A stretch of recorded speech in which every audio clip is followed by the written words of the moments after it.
6 ஆண்டுகளாக தனியார் இறக்குமதி நிறுவனத்திடமிருந்து லஞ்சம் பெற்ற சுங்கத்துறை துணை கண்காணிப்பாளர் தன் மீதான குற்றத்தை இன்று செஷன்ஸ் நீதிமன்றத்தில் ஒப்புக்கொண்டுள்ளார்.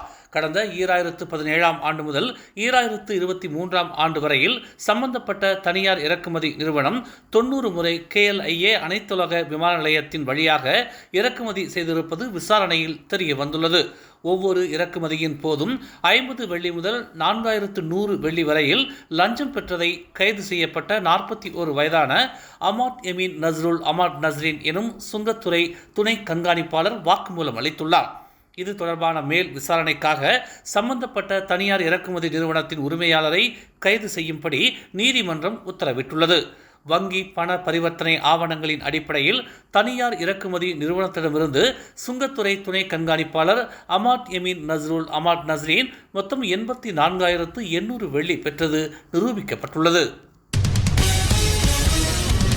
ஜொகூரில் உள்ள மெர்சிங் கடலில் குடும்பத்துடன் குளித்துக் கொண்டிருந்த 21 வயது ஆடவர் கடலுக்குள் மூழ்கினார். நேற்று காலை 8 மணி அளவில் கடல் அலையில் அடித்துச் செல்லப்பட்டதாக அவரின் குடும்பத்தினர் புகார் அளித்த நிலையில் நேற்று முதல் மீட்புப் படையினர் தேடுதல் பணியை மேற்கொண்டு வருவதாக மெர்சிங் மாவட்ட மீட்புப் படை ஆணையர் முகமது ஜைனுடீன் அமார் தெரிவித்துள்ளார். தேடுதல் பணி முடிவடையும் வரையில் மெர்சிங் கடலுக்கு சுற்றுலா பயணிகள் அனுமதிக்கப்பட மாட்டார்கள் என்று தெரிவிக்கப்பட்டுள்ளது. குவந்தானில் உள்ள பெட்ரோல் நிலையத்தில் நிறுத்தி வைக்கப்பட்டிருந்த காரை திருடிய ஆடவரை காவல்துறையினர் தேடி வருவதாக குவந்தான் மாவட்ட காவல்துறை ஆணையர் வான் முகமது ஜகாரி வான் புசு தெரிவித்துள்ளார். சிவப்பு நிற ஹோண்டா சிட்டி ரக காரை நிறுத்திவிட்டு கழிப்பறைக்கு சென்றதும் சந்தேக நபர் காரை திருடுபடியான காணொளி சமூக வலைதளங்களில் பரவியது. இச்சம்பவம் நேற்று மாலை 3 மணி அளவில் குவந்தானில் உள்ள செமாம்பு ஷெல் நிலையத்தில் நிகழ்ந்ததாக வான் முகமது ஜகாரி வான் புசு உறுதிப்படுத்தினார். திருடப்பட்ட அந்த காரில் 66 வயது முதியவர் இருந்ததாகவும் காரை திருடிய ஆடவர் 400 மீட்டர் தொலைவில் அம்முதியவரை இறக்கிவிட்டு தப்பிச் சென்றதாகவும் தெரிவிக்கப்பட்டுள்ளது. மாட்டிறைச்சி சாப்பிடும் மக்களின் தேவைகளை பூர்த்தி செய்ய மலேசியாவுக்கு இன்னும் ஆண்டுக்கு 2 லட்சம் டன் மாட்டிறைச்சி தேவைப்படுகிறது என்று விவசாயம் மற்றும் உணவு பாதுகாப்புத்துறை அமைச்சர் டத்தஸ்ரீ முகமது சாபு தெரிவித்துள்ளார். தேவையை பூர்த்தி செய்யும் வகையில் 2030ஆம் ஆண்டுக்குள் 1 லட்சம் டன் மாட்டிறைச்சியை உற்பத்தி செய்ய அரசு இலக்கு வைத்துள்ளதாக அவர் கூறினார். மக்களின் தேவையை பூர்த்தி செய்ய மலேசியா இன்னும் 80% இறைச்சியை இறக்குமதி செய்ய வேண்டும். மலேசியாவில் மாட்டு இறைச்சி மாடுகளின் உற்பத்தி இன்னும் 20 விழுக்காட்டிற்கும் குறைவாக 47,000 டன்களுக்கு சமமாக உள்ளது என்று அவர் குறிப்பிட்டார். மேலும் 100 விழுக்காட்டை எட்டுவதற்கு இன்னும் நீண்ட தூரம் செல்ல வேண்டி உள்ளது என்று HL அக்ரோ ஃபார்ம் KB நிறுவனத்தை திறந்து வைத்த பின்னர் செய்தியாளர்கள் மத்தியில் அவர் இதனை தெரிவித்தார். மலேசிய துறைமுகங்களில் இஸ்ரேலை தளமாக கொண்ட கப்பல் நிறுவனங்களின் கொள்கலன்கள் ஏற்றப்படுவதை போக்குவரத்து அமைச்சு உறுதி செய்ய வேண்டும் என்று துணை பிரதமர் அமாட் ஜாகிர் ஹமீடி கேட்டுக்கொண்டுள்ளார். மலேசியாவுக்கு இஸ்ரேலுடன் ராஜதந்திர அல்லது நேரடி வணிக உறவுகள் இல்லை. இந்த விவகாரம் ஒட்டுமொத்த மலேசியர்களுக்கு மிகவும் நெருக்கமானது. இதில் நாம் சமரசம் செய்து கொள்ள முடியாது என்று அவர் கூறினார். அமைச்சு இவ்விவகாரத்தில் தீவிர கண்காணிப்பை மேற்கொள்ள முடியும் என்று தாம் நம்புவதாகவும் இது மீண்டும் நடக்காது என்றும் இன்று ஒரு செய்தியாளர்கள் கூட்டத்தில் ஜாகிர் தெரிவித்தார்.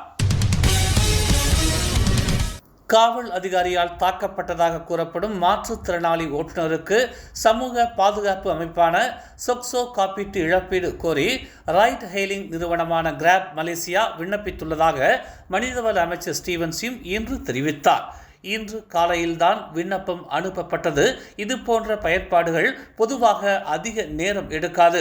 சொக்சோ இதை அடுத்த சில நாட்களில் செயல்படுத்த வேண்டும் என்று அவர் 1,80,000 இ-ஹெயிலிங் மற்றும் பி-ஹெயிலிங் ஓட்டுநர்களுக்கு கிராப்பின் ஸ்பான்சர்ஷிப்பை அறிவித்த பிறகு செய்தியாளர்களிடம் தெரிவித்தார். கடந்த வாரம் கோலாலம்பூரில் உள்ள ஒரு ஹோட்டலில் பயணிகளை ஏற்றி செல்ல காத்திருந்த போது காது கேளாத மற்றும் வாய் பேச முடியாத மின் ஹைலிங் ஓட்டுநரை காவல் அதிகாரி ஒருவர் தாக்கியது குறிப்பிடத்தக்கது. மே 31ஆம் தேதியோடு முடிவடைந்த தொழிலாளர் மறுசீரமைப்பு திட்டம் 2.0 மூலம் வங்காளதேசம் உட்பட வெளிநாட்டு தொழிலாளர்களை நாட்டிற்கு வேலைக்கு அமர்த்துவதற்கான காலக்கெடுவை நீட்டிக்க அரசாங்கம் திட்டமிடவில்லை என்று உள்துறை அமைச்சர் டதஸ்ரீ சைஃபுடின் நசத்தியோன் இஸ்மாயில் திட்டவட்டமாக தெரிவித்துள்ளார். அனைத்து வெளிநாட்டு தொழிலாளர் நடைமுறைகளையும் நிர்வகிக்க மலேசியா வழங்கிய கால அவகாசம் நியாயமானது என்று உணர்ந்ததால் இவ்வாறு கூறினார். 20,000 வெளிநாட்டு தொழிலாளர்கள் நாட்டிற்குள் அதிகரித்துள்ளனர். தாங்கள் சோதனை செய்த போது உள்ளே நுழைந்தவர்களில் 10 ஆண்டுகளுக்கு முன்பு விசா அங்கீகரிக்கப்பட்டவர்கள் இருந்ததாக அவர் கூறினார். 20,000க்கும் மேற்பட்ட பதிவுகளின் அண்மைய போக்கை கொண்ட திட்டமிடப்பட்ட எண்ணிக்கையின்படி இந்த ஆண்டு டிசம்பர் மாதத்திற்குள் நாட்டில் 2.6 மில்லியனுக்கும் அதிகமான வெளிநாட்டு தொழிலாளர்கள் இருப்பார்கள்.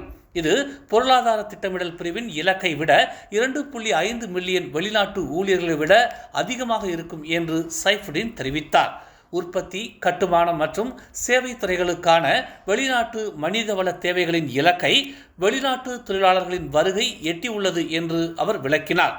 வேலை விசாவை அங்கீகரித்த ஆனால் மே 31ஆம் தேதி காலக்கெடுவை தவறவிட்ட கிட்டத்தட்ட 17,000 வங்காளதேச தொழிலாளர்களின் நுழைவு காலத்தை நீட்டித்து மலேசியாவிற்கு வர அனுமதிக்குமாறு வங்காளதேசம் மலேசியாவிடம் கோரிக்கை விடுத்துள்ளதாக உள்ளூர் ஊடகங்கள் செய்தி வெளியிட்டது குறிப்பிடத்தக்கது. மடானி மானிய உதவி திட்டத்திற்கு 10 ஆண்டுகள் மற்றும் அதற்கும் மேற்பட்ட பழைய சொகுசு டீசல் வாகனங்கள் பரிசீலிக்கப்படும் என்று 2வது நிதி அமைச்சர் டத்தோஸ்ரீ அமீர் ரம்சா அசீசான் தெரிவித்துள்ளார். இந்த நோக்கத்திற்காக பூடி மடானி திட்டத்தின் கீழ் சொகுசு வாகனங்கள் என வகைப்படுத்தப்பட்ட வாகனங்களின் பட்டியலை நிதி அமைச்சு விரைவில் வெளியிடும் என்று அவர் கூறினார். சொகுசு வாகனங்கள் என்று வகைப்படுத்தப்பட்டாலும் இந்த வாகனங்கள் 10 ஆண்டுகளுக்கும் மேலாக பாதிப்பில் இருந்தால் அவை மானியத்திற்காக பரிசீலிக்கப்படலாம் என்று அவர் இங்கு சர்வதேச சமூக நல்வாழ்வு மாநாட்டில் செய்தியாளர்களிடம் இதனை தெரிவித்தார். மின்சார வாகனங்களுக்கான சிறப்பு உரிமத்தகடு சட்டங்களை அரசாங்கம் அறிமுகப்படுத்தும் என்று போக்குவரத்து துறை அமைச்சர் அந்தோனி லோக் தெரிவித்துள்ளார். மின்சார வாகன உற்பத்தியாளர்கள் வாகனங்களை வாங்குபவர்களுக்கு வழங்குவதற்கு முன் சிறப்பு தட்டு ஃப்ரேம்களை வெளியிட்டு நிறுவுவார்கள் என்று லோக் கூறினார். மின்சார வாகன உற்பத்தியாளர்கள் இந்த ஃப்ரேம்களை வெளியிடுவார்கள் மற்றும் பொருட்கள் மற்றும் பிற விவரங்களில் அமைச்சு ஒத்துழைக்கும் என்று மின்சார வாகனங்களுக்கான புதிய மோட்டார் வாகன உரிமம் கட்டண விகிதங்களை அறிவிக்கும் செய்தியாளர்கள் கூட்டத்தில் அவர் இதனை தெரிவித்தார். தமிழ் மலர் செயலி நம் சமுதாயத்தின் உரிமை குரலாய் உண்மையின் வாசமாய் மக்களுக்காக நாளும் மலர்கிறது தமிழ் மலர் நாளிதழ். சமரசம் இன்றி சத்தியத்தின் பாதையில் வெற்றி நடை போடும் தமிழ் மலரின் இன்னொரு புதிய அத்தியாயமாய் தமிழ் மலர் செயலி இப்போது அறிமுகமாகவிருக்கிறது உங்களுக்காக. மலேசியாவின் ஆகச் சிறந்த தமிழ் ஊடகமாய் உள்ளூர் தகவல்களை உடனுக்குடன் தெரிந்து கொள்ள மலர்கிறது தமிழ் மலர் செயலி. விரைவில் எதிர்பாருங்கள். மேலும் செய்திகளை தெரிந்து கொள்ள தமிழ் மலர் நாளிதழை பாருங்கள். எங்களோடு இணைந்திருக்க மலர் டிவியை பதிவு செய்து கொள்ளுங்கள். உறவுகள் மகிழ்ந்திட விருப்பம் மற்றும் பகிர்வு சேவையை சொடுக்கிடுங்கள்.